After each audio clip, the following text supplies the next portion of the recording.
Hi అండి, అందరికీ నమస్కారం. Welcome back to my channel. ఈ వీడియోలో ఏపీలో గత ప్రభుత్వం ఉద్యోగులపై పెట్టిన అక్రమ కేసులు అన్నీ కూడా మాఫీకి ఇప్పుడు అంగీకారం అండి. మరి వివరాలు పూర్తిగా తెలుసుకుందాం. వీడియోని ఎక్కడే కానీ స్కిప్ చేయకుండా అండ్ వరకు చూడండి, అప్పుడే ఇన్ఫర్మేషన్ అర్థమవుతుంది. అలాగే దయచేసి వీడియోకి అయితే ఒక లైక్ చేయండి. ఇక విషయానికి వచ్చినట్లయితే ఉద్యోగ ఉపాధ్యాయుల సంక్షేమానికి ప్రాధాన్యత ఇవ్వాలి. సార్వత్రిక ఎన్నికల్లో అసాధారణ విజయం సాధించిన ఎన్డీఏ కూటమికి ఆంధ్రప్రదేశ్ ఉపాధ్యాయ సంఘం ఆపస్ పక్షాన అయితే రాష్ట్ర అధ్యక్షుడు బాలాజీ, ప్రధాన కార్యదర్శి గజ్జల వెంకట సత్యనారాయణ గారు బుధవారం ఒక ప్రకటనలో శుభాకాంక్షలు తెలిపారు.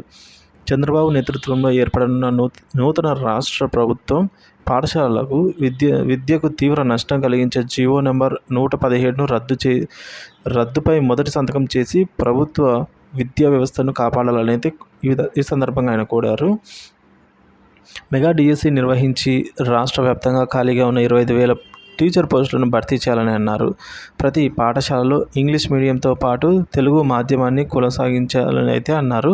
సిపిఎస్ రద్దుకు చర్యలు చేపట్టాలని, గత ప్రభుత్వం కక్షపూరిత ధోరణితో ఉద్యోగోపాధ్యాయులపై పెట్టిన కేసులను, సస్పెన్షన్లను కూడా పూర్తిగా ఎత్తివేయాలని అయితే ఈ సందర్భంగా వారైతే విజ్ఞప్తి చేయడం జరిగింది.